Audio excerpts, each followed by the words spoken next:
Dewald Olivier, die hoofuitvoerende beampte van RMIS, ons is vandag by Karambeef, waar hulle verlede week begin ente teen Black and Claw.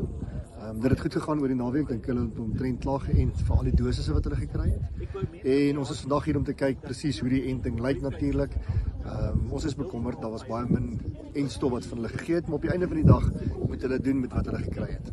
Wat natuurlik baie belangrik is die plan wat ons hierna gaan maak. Enting en spesifiek nou na die diere siek is een ding, maar ons is besig met 'n plan en ons het 'n groep van, dis nou al 15 veeartse wat ons bymekaar gesit het, om spesifiek te kyk na wat is die plan vorentoe. Een van en die grootste deelte van hierdie plan is natuurlik om te ent. Ons gaan moet kyk om voorkomend te ent in die toekoms vir slagting.